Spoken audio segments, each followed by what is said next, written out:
warahmatullahi wabarakatuh. Bertemu lagi pada kesempatan kali ini, yaitu dalam pembahasan mata kuliah Implementasi Kebijakan Publik Setia Bina Benua 2020. Adapun topik yang akan saya angkat pada pertemuan kali ini adalah mengenai peran organisasi dan birokrat garda terdepan dalam hal implementasi kebijakan publik.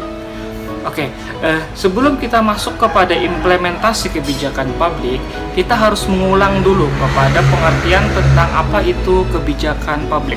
Ini sudah kita pelajari pada semester 3, namun sebelum kita melangkah kepada implementasi kebijakan publik, alangkah lebih baiknya kita merefresh pikiran kita dulu terhadap apa itu kebijakan publik. Oke.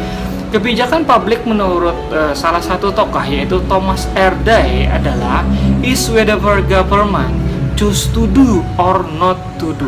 Jadi artinya kebijakan publik adalah sesuatu yang dipilih oleh pemerintah atau dilakukan oleh pemerintah maupun tidak dilakukan oleh pemerintah. Nah, jadi apapun pekerjaan administrasi negara yang itu berorientasi untuk dilakukan oleh pemerintah dan bahkan pemerintah mendiamkan dari sebuah keharusan dalam tugasnya administrasi negara, itu juga dihukumi sebagai sebuah kebijakan publik.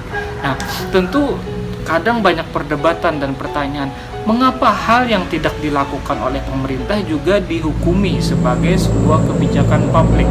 Karena sebetulnya pemerintah melakukan sesuatu terhadap tugasnya dalam menjalankan administrasi negara itu tentunya mempunyai dampak kepada masyarakat. Nah, demikian juga ketika pemerintah tidak melakukan apa-apa terhadap sesuatu isu publik yang muncul di masyarakat juga akan menimbulkan dampak. Nah, jadi dampak inilah yang akhirnya dihukumi sebagai sebuah kebijakan publik. Nah, oke, jadi secara umum kebijakan publik itu adalah apa? Nah, oke, kita terangkan di sini. Secara umum kita berbicara tentang kebijakan publik itu adalah alat, ya, alat pemerintah dalam hal pekerjaan mereka, tugas mereka dalam pengadministrasian negara untuk mewujudkan pertama rasa keadilan, persamaan hak, keterbukaan, pemecahan masalah sosial. Nah, pemecahan masalah sosial ini bisa kita contohkan ya seperti adanya kemiskinan, adanya pengangguran, kriminalitas. Nah, pelayanan publik yang buruk. Nah, ini juga tugas dari kebijakan publik, bagaimana pelayanan publik yang buruk ini diperbaiki supaya pelayanan publik ini lebih bagus pada akhirnya ya ke depannya nanti. Juga stabilitas ekonomi, ya, stabilitas ekonomi itu dijaga agar tidak terjadi gejolak di masyarakat. Kemudian perlindungan konsumen. Nah, jadi perlindungan konsumen juga masuk ke dalam ranah kebijakan publik. Nah, itu.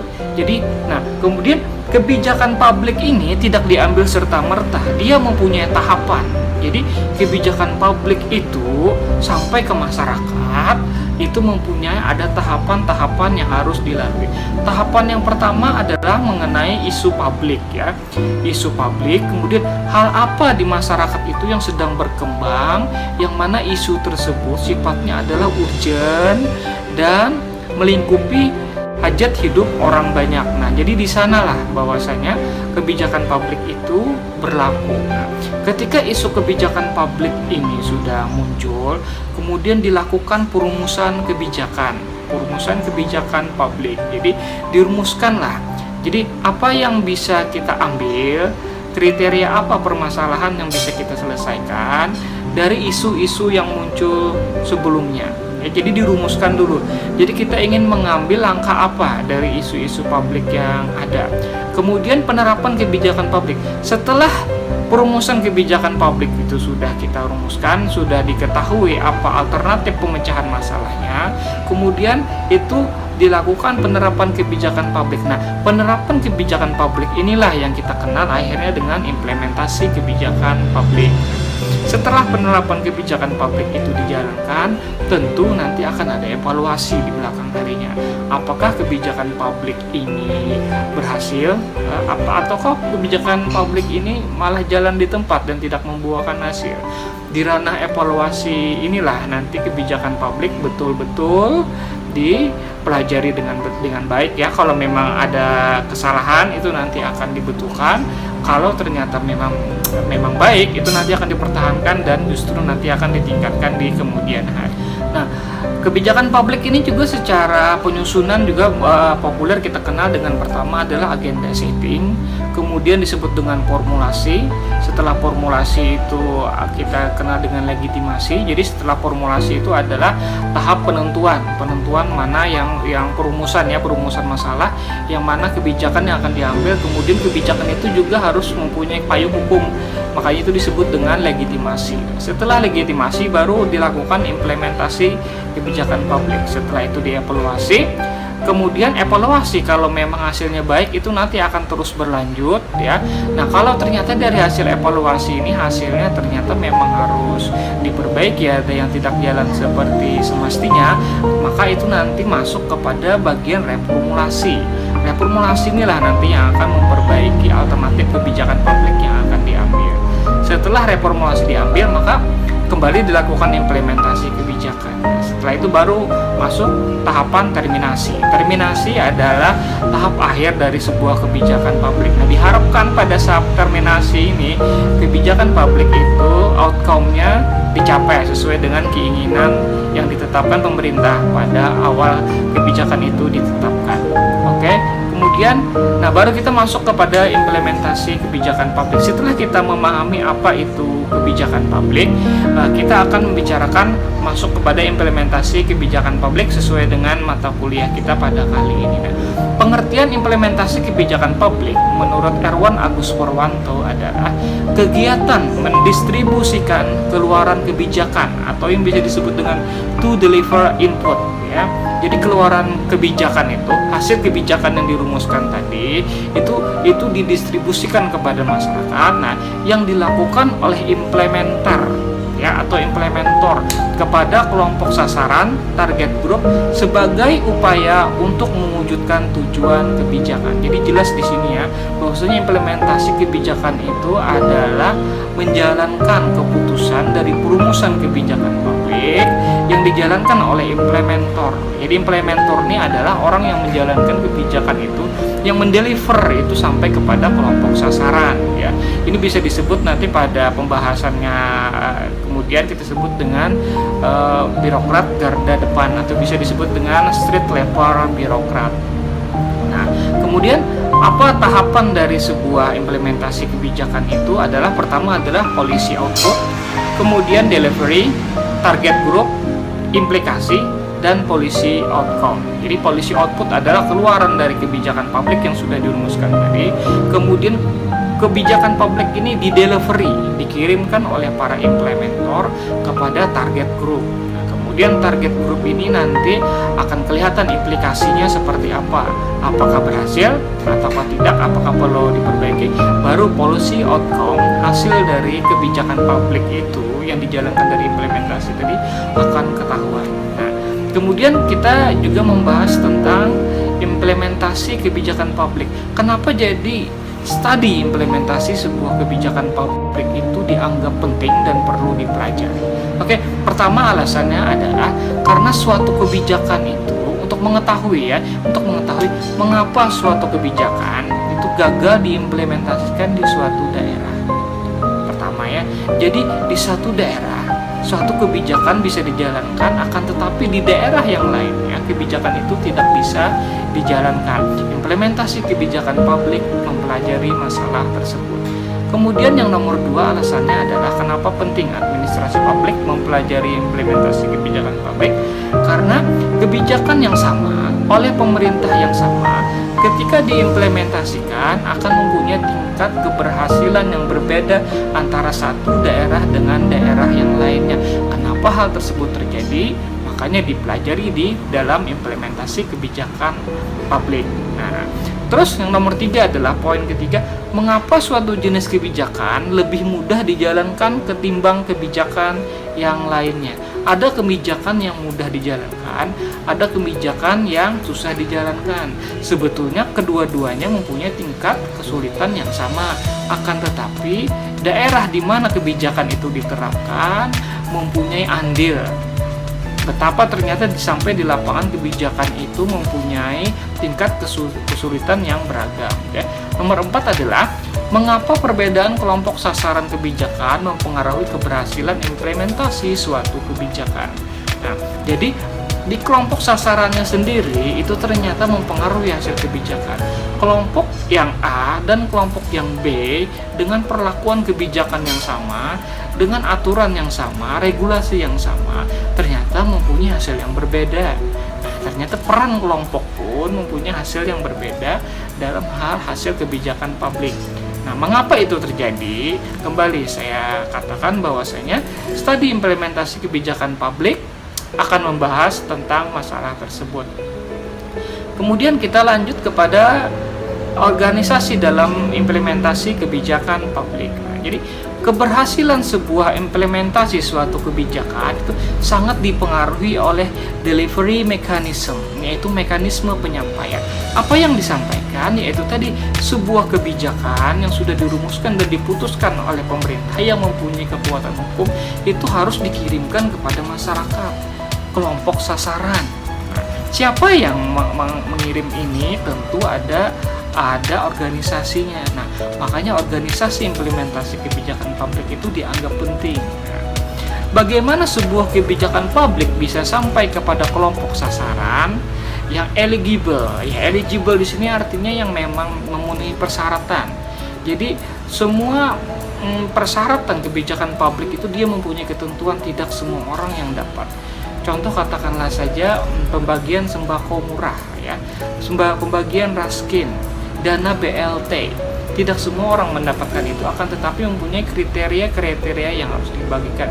Ketika mereka masuk pada kriteria mendapatkan kebijakan tersebut, maka dia disebut sebagai kelompok sasaran yang eligible, yaitu memenuhi persyaratan.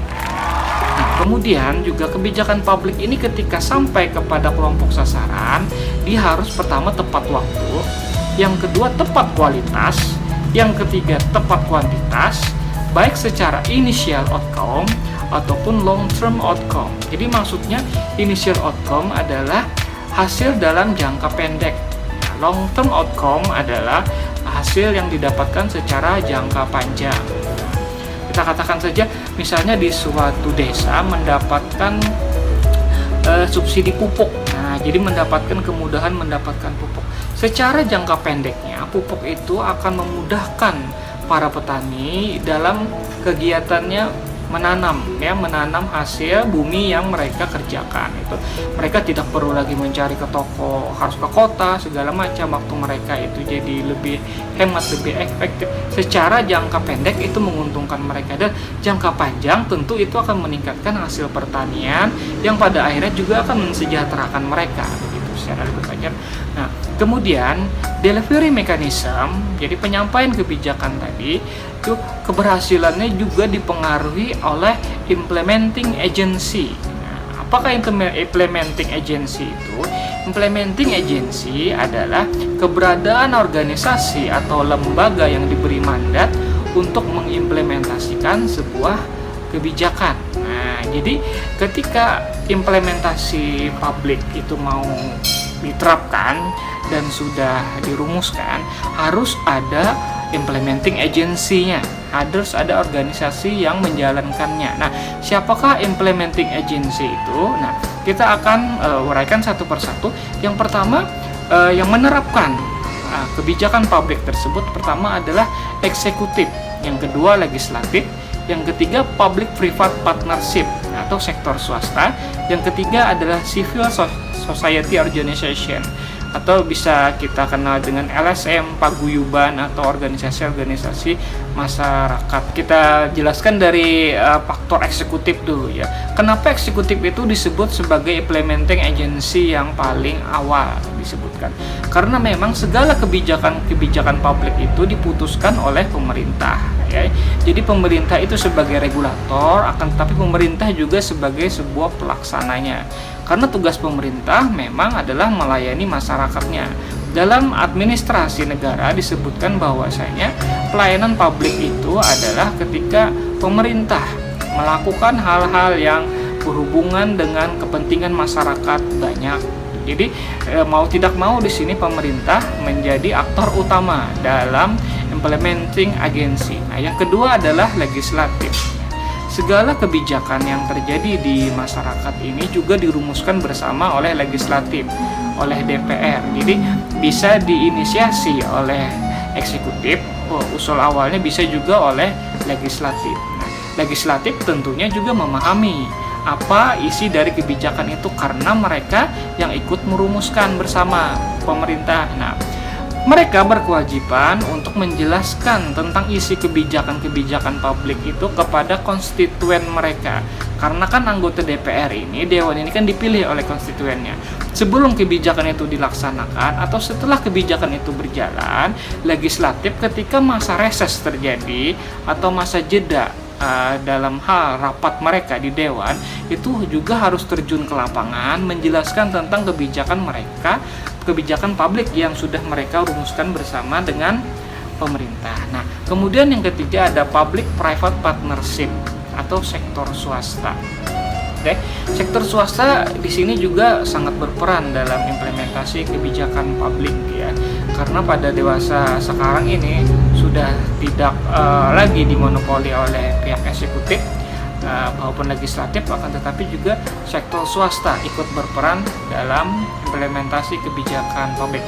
Kemudian juga ada civil society organization atau kita bisa disebut dengan lembaga sosial kemasyarakatan, paguyuban ataupun ormas juga ikut berperan. Nah, kenapa civil society organization atau LSM ini dilibatkan? Karena mereka itu lebih dekat sebetulnya kepada masyarakat, kelompok sasaran. Jadi bisa dijadikan sebagai sebuah pertimbangan karena kedekatan mereka tadi, akhirnya dijadikan asisten struktur jembatan antara eksekutif, legislatif, dan kelompok sasaran. Jadi LSM inilah nantinya yang akan menyampaikan kebijakan kepada kelompok sasaran karena dinilai LSM ini, kelompok sasaran ini lebih mengerti keadaan masyarakat di lapangan. Hubungan antara organisasi tersebut yang menggabungkan antara eksekutif, legislatif, public private partnership, dan civil organisasi association itu disebut dengan interorganisasional. Nah, jadi ketika bergabung unsur pemerintah, unsur swasta, dan LSM di sana, dia disebut sebagai interorganisasional. Sedangkan yang melibatkan hanya satu pemerintahan saja, jadi dalam satu lingkup struktur pemerintahan sesama pemerintah saja, mereka berorganisasi dan bekerja sama, itu disebut sebagai dengan intergovernmental. Jadi terlihat ya perbedaannya. Interorganisasional itu ketika pemerintah bekerja sama dengan pihak swasta dan pihak yang lainnya. Nah, intergovernmental itu ketika sesama pemerintah bekerja sama secara intern. Oke.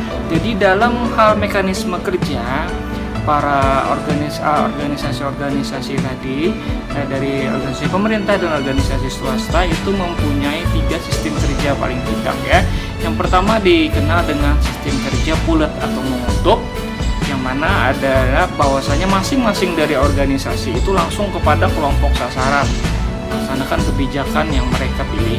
Kemudian ada model kedua yaitu sekuensial, yaitu berurutan, adanya keterikatan antara satu organisasi dengan organisasi yang lainnya sebelum mencapai kepada kelompok sasaran. Ya. Kemudian juga ada yang disebut dengan resiprokal. Resiprokal yaitu adalah sebuah kebijakan yang implementasinya menggunakan alur timbal balik ya, dari titik pertama kemudian sampai ke titik berikutnya yang akhir kembali ke titik awal lagi. Oke, kita jelaskan dulu yang model mengutuk ataupun pulet.